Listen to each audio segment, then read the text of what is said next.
minggu yang lalu telah kita baca Filipi pasal 3. Sekarang mari kita lihat Filipi pasal 4 ayat 1 sampai 20. Nah, saudara yang kekasih dalam nama Yesus, ini surat Paulus kepada sidang Filipi yang ditulisnya dari penjara. Paulus sangat mengasihi sidang Filipi ini. Saya percaya kalau sekiranya dia tidak dalam penjara, dia akan mengunjungi sidang Filipi di Makedonia ini, saudara. Tetapi karena dia dalam penjara, maka dia menulis surat ini. Surat ini kita lihat ditulis dengan penuh perasaan kasih. Bahkan dia, saudaraku, sangat mengasihi saudaraku dan merindukan anak-anak Tuhan di Filipi. Sehingga dalam ayat 1 dikatakan, saudara-saudaraku yang kukasihi dan yang kurindukan, sukacitaku dan mahkotaku. Beginilah juga teguh dalam Tuhan, hai saudara-saudaraku yang kekasih. Betapa kita melihat kasih Paulus mengalir melalui suratnya. Sidang Filipi sangat dikasihi Paulus, sehingga dia berkata, engkaulah sukacitaku.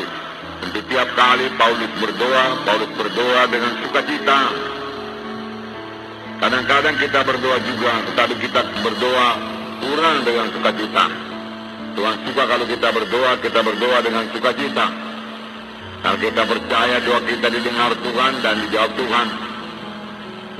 Paulus melihat, saudaraku, sidang Filipi ini akan bertumbuh dengan baik, merupakan satu sukacita yang besar bagi Paulus. Tetapi perhatikan juga Paulus berkata bahwasanya sidang Filipi ini merupakan mahkotanya, mahkotaku, dia katakan.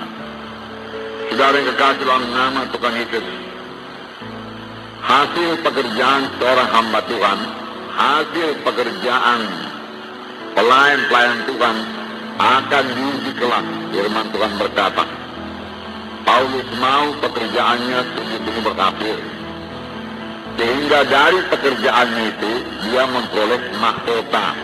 Dari pelayanannya dia memperoleh mahkota. Tentu saja berarti dia harus melayani dengan sungguh-sungguh, dengan mengasihi, dengan merindukan jemaat-jemaat ini. Memang, saudaraku, kita harus merindukan jemaat-jemaat yang kita layani, jiwa-jiwa yang kita layani. Inilah sebenarnya dorongan kepada kita untuk melayani mereka itu, karena kita mengasihi mereka itu. Tidak berat bagi Paulus untuk melayani sidang Filipi, tetapi karena dia dalam penjara, dia harus menulis surat. Sebenarnya tidak berat bagi Paulus untuk mengunjungi sidang Filipi kalau sekiranya dia bebas. Demikian hendaknya bagi kita. Kalau kita benar-benar mengasihi jiwa-jiwa dalam KKS kita, tidaklah berat bagi kita untuk mengunjungi jiwa-jiwa itu. Tidaklah berat bagi kita, saudaraku, untuk mengasihi mereka dan memberitakan jalan Tuhan kepada mereka, sehingga mereka semua bertumbuh dengan baik dalam Tuhan. Karena itu pekerjaan saudara akan diuji kelak. Tuhan yang mengujinya. Paulus berkata, pada hari Tuhan, sidang Filipi inilah merupakan mahkotaku. Karena pelayanan Paulus kepada sidang Filipi dilaksanakan oleh Paulus dengan sangat bersungguh-sungguh dan dengan segenap hati, sehingga sidang Filipi bertumbuh dengan baik, berkenan kepada Tuhan, dan Paulus merasakan itulah kelak nanti upahnya. Walaupun sebenarnya Paulus tidak mengharap upah, semua dilaksanakan dengan kasih. Karena mengasihi, dia melayani dengan segenap hati, dengan bersungguh-sungguh. Sebenarnya itu saja pelayanan yang diterima oleh Tuhan, saudaraku. Saudara, biarlah Roh Kudus mengajar kita dalam hal ini. Ibrani 13 ayat 17 berkata, taatilah pemimpin-pemimpinmu di dalam Tuhan. Saudara, kita mengaku diri kita pemimpin-pemimpin dan kita mau ditaati. Itu tidak salah, saudaraku.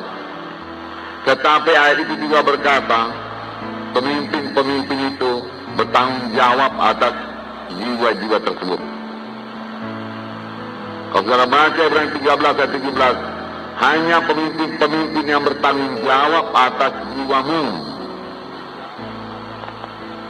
Itu yang dipatuhi, saudaraku. Paulus berkata, ya, aku tidak pernah melalaikan apapun yang penting bagi kamu. Apa yang dirasa Paulus penting, tidak pernah dilalaikannya. Semua kuberitakan, dia katakan, baik di muka umum, baik di rumah-rumah. Kuajarkan kepada kamu. Demikian, saudara, dengan KKR saudara. Saudaralah gembalanya. Itulah dia kelak mahkota saudara. Saudara sama saja melayani saudaraku. Setia pada perkara yang kecil, Tuhan akan memberikan perkara yang besar. Kalau perkara yang kecil juga belum bisa kita layani, bagaimana kita mau melayani perkara yang besar, saudara? Saudara, sebagai anggota tubuh Kristus dalam Filipi pasal 2, saudara, dikatakan janganlah kita mementingkan diri sendiri, perhatikanlah orang lain. Ayat 2, Filipi 2 ayat 2, karena itu sempurnakanlah sukacitaku dengan ini, hendaklah kami sehati sepikir, dalam satu kasih, satu jiwa, satu tujuan, dengan tidak mencari kepentingan sendiri atau tujuan yang sia-sia. Tujuan yang sia-sia, saudaraku, dari manusia, ya. Sebaiknya itu nggak usah, saudaraku.